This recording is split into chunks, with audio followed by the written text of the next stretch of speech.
जय गुरुदेव। और दोस्तों, मेरे चैनल सिद्ध सावर मंत्र में आपका एक बार फिर से हार्दिक स्वागत है। और देखिए, आज आपके सामने जो मैं साधना लेकर के आया हूँ, वो साधना जो मेरी खुद की अनुभूत साधना है, वही मैं आज आपको बताऊँगा। ठीक है। और ये हनुमान साधना है। और ये साधना आप किसी भी प्रकार के कार्य में प्रयोग कर सकते हैं। जैसे कि आपका सठ कर्म हो गया, लेकिन केवल मारण कर्म को छोड़ करके बाकी सभी तरह के कार्य आप इस साधना से कर सकते हो। अगर किसी के रोग मुक्ति के लिए अगर आपको साधना करनी है या फिर उसके लिए कोई प्रयोग करना है, तो वो भी आप इस मंत्र से कर सकते हैं। और दूसरा, अगर किसी का वशीकरण करना है या फिर किसी और दूसरे कार्य के लिए आप प्रयुक्त करना चाहते हैं, या किसी पर कोई किया कराया गया है, भूत प्रेत की समस्या है, किसी भी प्रकार की व्याधि हो, सभी कार्यों के लिए ये एकमात्र मंत्र जो है, एक साधना जो है, ये पूर्ण रूप से कारगर है।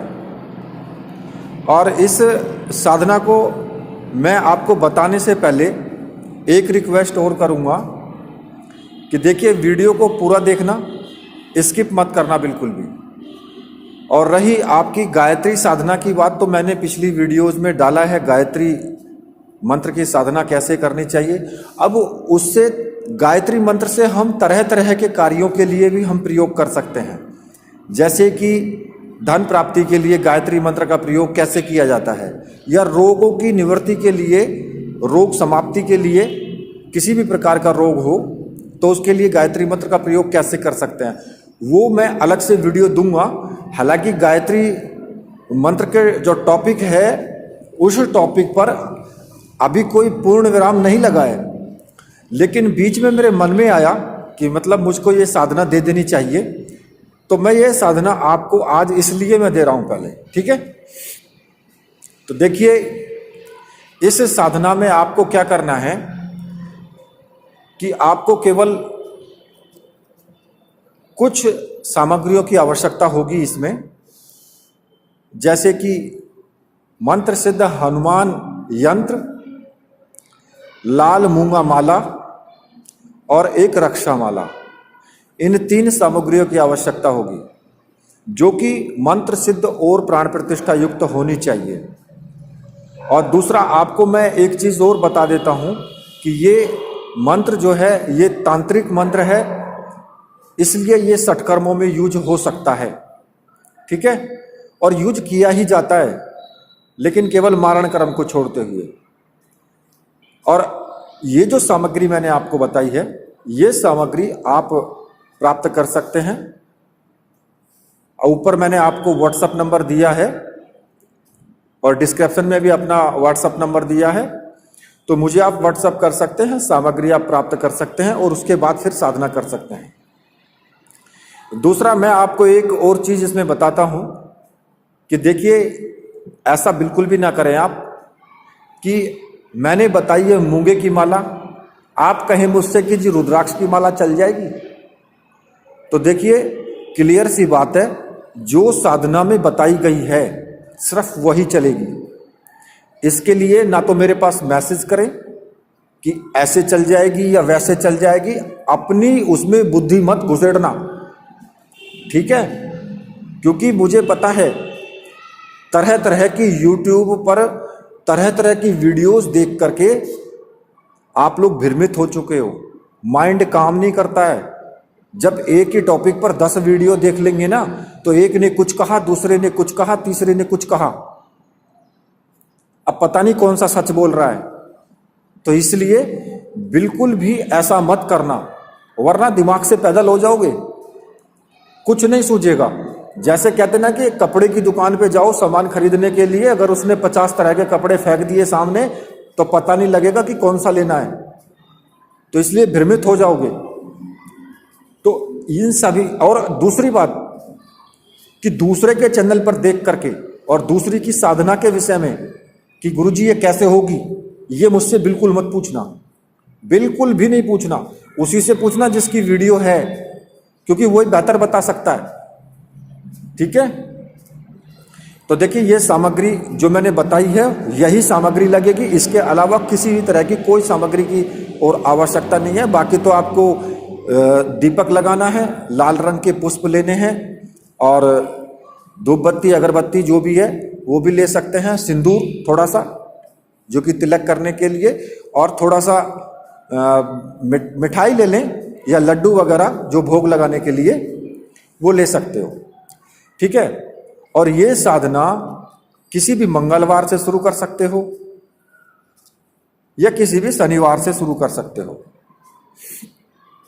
साधना को सुबह के टाइम कर सकते हैं और रात्रि में भी कर सकते हैं, ऐसा कोई प्रतिबंध नहीं है कि आप सुबह के टाइम करें या रात्रि के टाइम ही करें। ये सुबह भी कर सकते हो और रात्रि में भी कर सकते हो। इसके लिए आपको क्या करना होगा कि किसी भी दिन जो मंगलवार या शनिवार का दिन हो या फिर कोई और शुभ दिन हो, उसमें भी आप स्नान आदि से बिल्कुल एकदम निवृत्त हो जाएं और एकांत कमरा होना चाहिए। इसके लिए या तो निर्जन स्थान में करें या एकांत कमरे में करें या कहीं नदी के तट पर करें, कहीं भी कर सकते हो। और इसमें अगर आप एकांत कमरे में घर में ही करते हो तो कोई प्रॉब्लम नहीं है। साफ स्वच्छ करके उस कमरे को और उसमें अपना आसन लगा लें। लाल रंग का आसन आपका होना चाहिए, और अगर आप लाल रंग के कपड़े आप ले सकते हैं, धोती कुर्ता या जो भी मतलब कपड़े हों तो और अच्छी बात है। सामने चौकी लगा लें और उस पर लाल रंग का वस्त्र बिछा लें। ठीक है, आपका मुख दक्षिण दिशा की तरफ होना चाहिए, दक्षिण दिशा की तरफ आपका मुख होना चाहिए। और अगर मेरे विचार से ये साधना अगर आप रात्रि में करो तो बहुत अच्छा है, क्योंकि दक्षिण दिशा की तरफ मुख करके जो भी साधनाएं की जाएं वो रात्रि में करो तो बढ़िया है। हालांकि दिन में भी कर सकते हो, कोई प्रॉब्लम नहीं है, सुबह के टाइम भी कर सकते हो। ठीक है, लेकिन रात्रि में करोगे तो अच्छे अनुभव आएंगे। अब आपको क्या करना है कि जब दक्षिण दिशा की तरफ मुख करके आप बैठ जाएं तो आपको एक तेल का दीपक लगाना है। ठीक है, अब आप इसमें तिल का तेल भी इस्तेमाल कर सकते हैं और सरसों का तेल भी इस्तेमाल कर सकते हैं। तिल के तेल का दीपक लगाना है इसमें। ठीक है, सुगंधित अगरबत्ती या धूप बत्ती जो भी है तुम्हारे पास में वो लगा सकते हैं, और एक सिंदूर, थोड़ा सा सिंदूर ले लें टीका वगैरह लगाने के लिए। और जो यंत्र है और माला है, रक्षा माला, मूंगे की माला और हनुमान यंत्र, उसको स्थापित कर देना है अपनी पूजा चौकी पर ही।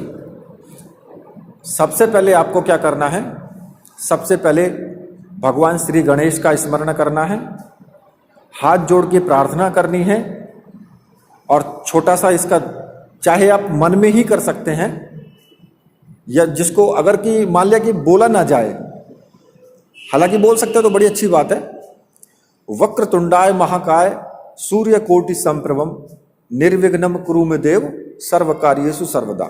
अगर आप ये बोल सकते हैं तो फिर आप ये बोल करके हाथ जोड़ करके भगवान गणेश को प्रणाम कीजिए और ये स्तुति एक बार कर लीजिए। ठीक है, इसके बाद कोई आवश्यकता नहीं है, सिर्फ इतना आप कर लीजिए, नाम ले लीजिए उनका, ये काफ़ी है।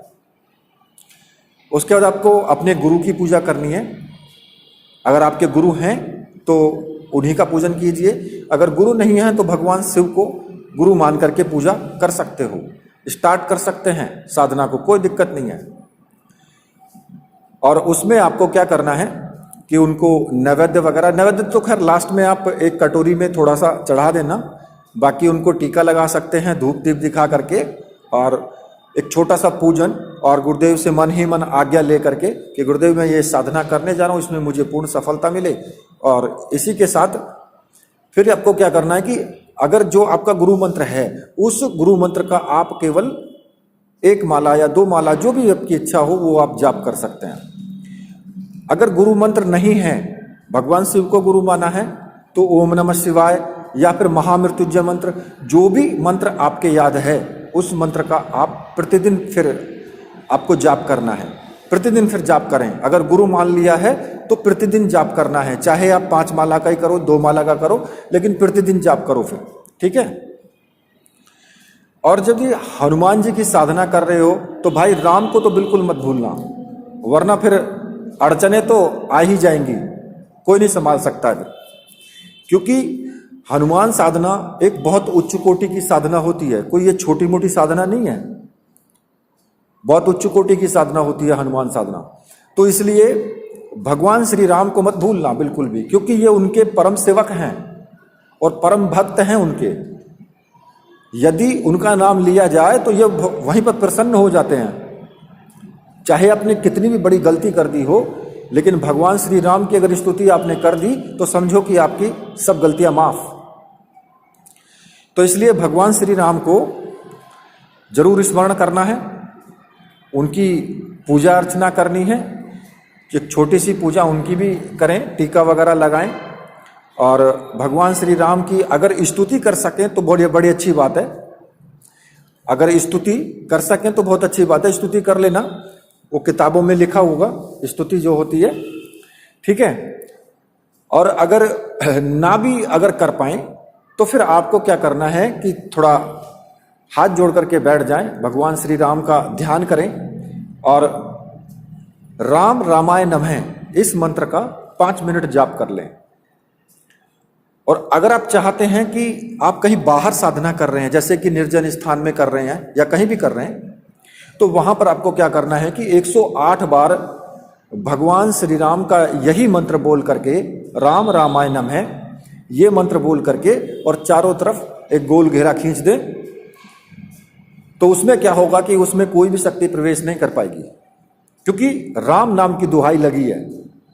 आपने कह दिया कि भगवान श्री राम से प्रार्थना करके कि भगवान इसके अंदर कोई भी दुष्ट शक्ति इसके अंदर प्रवेश ना कर पाए। क्योंकि अगर आप बाहर कहीं जंगल में या निर्जन में साधना करते हैं तो और भी तो दुष्ट शक्तियां घूमती रहती है ना, कोई भी आपको परेशान कर सकती है।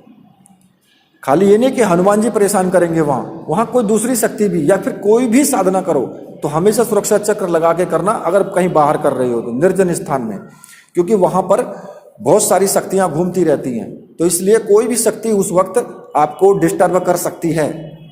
तो अगर आप राम नाम का सुरक्षा घेरा लगा देंगे तो स्वयं हनुमान जी रक्षा करेंगे, क्योंकि जहां राम का नाम का सुरक्षा घेरा लगा है और उसे तोड़ के कोई शक्ति अंदर घुस जाए, ऐसा हनुमान जी तो सहन कर ही नहीं सकते हैं। तो स्वयं हनुमान जी को ही वहां पर आपके लिए रक्षा करनी होगी, ठीक है। ये मैं आपको बहुत इंपॉर्टेंट चीजें बता रहा हूं। अब आपको क्या करना है कि एक छोटी सी कोई भी प्लेट ले लें और उस प्लेट में आपको थोड़े से लाल रंग के पुष्प रख करके और उन पर जो हनुमान यंत्र है उसको स्थापित कर दें और हनुमान जी की पूजा करें। उनको टीका भी लगाएं, पुष्प भी चढ़ाएं। वैसे ही यंत्र भी पर भी आपको टीका करना है, सिंदूर का पुष्प चढ़ाना है, और एक कटोरी में थोड़ा सा नैवेद्य रख दें, लड्डू वगैरह जो भी है वो रख दें उनके भोग के लिए, ठीक है। और उसके बाद आपको क्या करना है, रक्षा माला अपने गले में धारण कर लेनी है, और जो मूंगे की माला है उससे मंत्र जाप आपको शुरू करना है। अब मंत्र जाप आपको कौन सा करना है, तो मंत्र इस प्रकार से है, ओम हम हनुमते रुद्रात्मकाय हुम फट स्वाहा। अब ये साधना मैंने पहले भी दी है, एक वीडियो मैंने पहले दी है, लेकिन उस मंत्र में और इस मंत्र में अंतर है। इस मंत्र में शुरू में ओम लगा है और लास्ट में स्वाहा लगा है, तो ये मंत्र अलग है। और वो मंत्र अगर ओम शुरू में लगा देंगे और स्वाहा बाद में लगा देंगे तो उसकी जो मंत्र की जो प्रक्रिया है मतलब उसका जो रूपरेखा है वो पूरी चेंज हो जाती है, क्योंकि जो हम शब्द लगाते हैं उन शब्दों का ही तो महत्व होता है। तो इसलिए ओम लगा है इसमें और उस वाले में नहीं लगा था, तो यहां पर इसमें अंतर है, ये भेद है। अब इस भेद को समझने की कोशिश मत करना, सिर्फ जाप करना बस, ठीक है। इस मंत्र का आपको 1.25 लाख जाप करना है। अब वो आपके ऊपर निर्भर है कि वो आप 41 दिन में, 21 दिन में करते हैं, 41 दिन में करते हैं या कितने दिन में करते हैं। अगर आप प्रतिदिन 51 माला का जाप करते हैं या फिर 21 माला का जाप करते हैं, मेरे विचार से आप अगर इस साधना को 11-11 माला भी जाप करते रहेंगे तब भी ये साधना आपके लिए फलदायक ही होगी। मतलब नुकसान कुछ नहीं होगा, आपको फल तब भी मिलेगा, चाहे आप 51,000 मंत्रों का जाप करें, चाहे आप 21,000 मंत्रों का जाप करें। ठीक है। और इसमें आपको ब्रह्मचर्य व्रत का पालन जरूर करना है। जो भी यम नियम के सिद्धांत हैं, जैसे कि झूठ ना बोलना, पर स्त्री को देख करके उस पर आसक्त ना होना या उसके बारे में गलत ना सोचना, मन से भी, तन से भी, वाणी से भी, तीनों चीजों से पवित्र रहना है। किसी के बारे में, अब तीनों चीजों से पवित्र रहने का मतलब आ गया कि सारी चीजें आ गई हैं। आप मुंह से किसी को गलत नहीं बोल सकते हैं, चुगली चपाटी ईर्ष्या करना। मन से भी, मन में जो सोचना है वो भी गलत नहीं सोचना है किसी के लिए। और तन से का मतलब कि चोरी ना करना, तन से तो फिर आप जानते ही हैं। तो सारी चीजें यहीं पर आ गई हैं, मन, वचन और कर्म। ठीक है। तो कहने का मतलब ये है कि आपको पूर्ण रूप से पवित्र रहना है और ये साधना लगातार करनी है। अब इस साधना को आप 21 दिन लगातार करें और 11-11 माला का जाप आप कर लें। ठीक है। अगर आप 21 दिन जाप करते हैं और 11-11 माला का जाप करते हैं तो आप देखेंगे कि 21 दिनों में ही आपको बहुत कुछ अनुभव होंगे, बहुत कुछ अच्छे अनुभव होंगे। और एक आपने ये पुरस्चरण कर लिया, फिर आप इसी सामग्री से आप दूसरा पुरस्चरण कर सकते हैं। आप चाहें तो इसी से आप दोबारा साधना कर सकते हैं, 3 बार, 4 बार, 5 बार। मतलब कि ये सामग्री आपको फिर प्रवाहित नहीं करनी है, इसका पूजन करना है। ठीक है। और इसी प्रकार से करना है। कहने का मतलब यह है कि जैसे 21 दिन की आपने साधना कर ली और उसके बाद फिर आप कोई दूसरी कुछ दिन रुक के फिर साधना करना चाहते हो तो कर सकते हो। और इस साधना को कोई भी कर सकता है, स्त्री भी कर सकती है, पुरुष भी कर सकता है, कोई भेद नहीं है। कुछ लोग कहते हैं कि स्त्रियां साधना नहीं कर सकती हनुमान जी की, तो ये बिल्कुल एकदम गलत है। स्त्रियां भी साधना कर सकती हैं हनुमान जी की, कोई भेद नहीं है उसमें, क्योंकि उन्होंने कभी भी स्त्री और पुरुष में भेद नहीं माना है हनुमान जी ने। तो इसलिए उनके लिए सब बराबर हैं। ये तो हम लोगों ने भेद माना है ना, हम लोगों ने तरह तरह की अपनी अपनी नई नई प्रथाएं चलाई हैं। तो इसलिए इसमें कोई ऐसा भेद नहीं है बिल्कुल भी।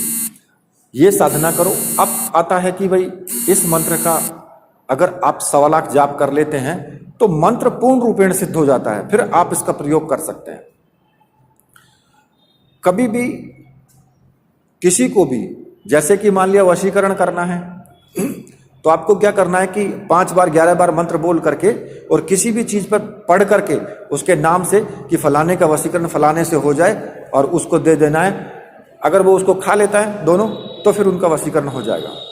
अगर किसी का उच्चाटन करना है तो फिर इस मंत्र को पढ़ करके 5 बार या 11 बार या 7 बार, और सिर्फ उसमें लास्ट में ये आपको बोल देना है कि फलाने का उच्चाटन हो और उसके घर में फेंक देना है, उच्चाटन हो जाएगा। अगर मोहिनी कर्म करना है तो उसी प्रकार से मोहिनी कर्म भी कर सकते हैं। अगर शांति कर्म करना है तो इसी मंत्र से अगर आप हवन करते हैं किसी के घर में और आप ये भावना लाते हैं कि यहाँ पर सब कुछ ठीक ठाक शांति के साथ रहें और जो भी यहाँ पर उपद्रव है वो सब शांत हो जाए, तो कुछ नहीं बचेगा वहाँ, सिर्फ वहाँ शांति ही शांति रहेगी। अगर किसी के लिए रोग के लिए आपको देना है कि भाई कोई रोगी है, परेशान है, तो उसको पानी पढ़ करके आप दे सकते हैं। 1 दिन, 2 दिन, 3 दिन, 4 दिन, ऐसे आप उसको रोज डेली उसको लिए पानी पढ़ करके दें तो रोग की समाप्ति भी धीरे धीरे धीरे धीरे वो रोग भी समाप्त हो जाएगा। मेरे कहने का मतलब यह है कि इस मंत्र का प्रयोग आप किसी भी कार्य के लिए कर सकते हैं। अगर कोई मूठ वगैरह आती है और आप परेशान हैं कि आप देख रहे हैं, आपको पता लग जाएगा तुरंत कि मूठ आने वाली है, क्योंकि मंत्र सिद्ध होने के बाद हनुमान जी की शक्ति आपके पास होगी और तुरंत वो आपको बताएंगे कि ये चीज वहां से चल चुकी है। आप जैसे ही मंत्र पढ़ोगे तो सुरक्षा हो जाएगी। और जैसे ही मंत्र पढ़ने का क्या मतलब है कि आप अगर जैसे ही मंत्र पढ़ के फूंक भी मार दोगे तो मूठ तुरंत वापस हट जाएगी, अगले को संभालनी भारी हो जाएगी। जिसने छोड़ी है ना उसको संभालनी भारी हो जाएगी फिर, क्योंकि इधर से फिर हनुमान जी की शक्ति साथ चलेगी। और आप फिर जानते ही हैं कि जहां महावीर की शक्ति चलती है फिर वहां सामने वाले की बोलती बंद हो जाती है। तो इसलिए आप ये चीज इस तरीके से इस्तेमाल कर सकते हैं। लेकिन मैं आपको चेतावनी देता हूं इस बात की कि मारण प्रयोग मत करना। उच्चाटन प्रयोग भी करो किसी का या द्वेषण प्रयोग भी करो तो लिमिट का करना, लेकिन कभी भी किसी का बुरा कार्य करने की मत सोचना। जो कि समाज के विपरीत हो वो कार्य बिल्कुल मत करना, वरना उसमें नुकसान आपको होगा। अगर सामने वाला व्यक्ति की कोई गलती नहीं है और आप उसके ऊपर मंत्र प्रयोग कर रहे हो तो ये चीजें हनुमान जी जानते हैं कि भाई ये गलत कर रहा है। तो इसलिए आप फिर उसका जो प्रतिफल होगा ना, जो उसका परिणाम होगा, उसको भुगतने के लिए तैयार रहें। बिल्कुल 100% नहीं, 101% तैयार रहें फिर। क्योंकि अगर आप गलत करते हैं तो ये जागृत देव हैं, कल युग के जागृत देव हैं ये। इनकी साधना करते हैं तो बहुत जल्दी अनुभव आते हैं, बहुत जल्दी सिद्ध होते हैं और बहुत जल्दी कार्य भी करते हैं। लेकिन अगर परिणाम उल्टा भुगतने की बात आ गई तो आपको बहुत जल्दी उल्टा परिणाम भी भुगतना पड़ेगा, उतनी ही जल्दी, शायद हो सकता है उससे भी ज्यादा जल्दी भुगतना पड़ जाए। तो इसलिए गलत काम में बिल्कुल भी यूज इस मंत्र का नहीं कर सकते। हनुमान जी के किसी भी मंत्र का गलत कार्य में यूज बिल्कुल नहीं करना है, क्योंकि ये सात्विक देव हैं, मतलब कि सबका भला करने वाले देव हैं। इसलिए इनसे कभी भी गलत काम नहीं कराना है, ये सोच लेना। ठीक है, तो इसी के साथ अब मैं वीडियो को यहीं पर समाप्त करता हूं, क्योंकि मैंने आपको साधना पूरी बता दी है, उसके बारे में सारी चीजें बता दी है। तो मेरे साथ बोलिए, बोलिए वीर बजरंगबली हनुमान जी महाराज की जय, बोलिए मेरे परमहंस सद्गुरुदेव की जय।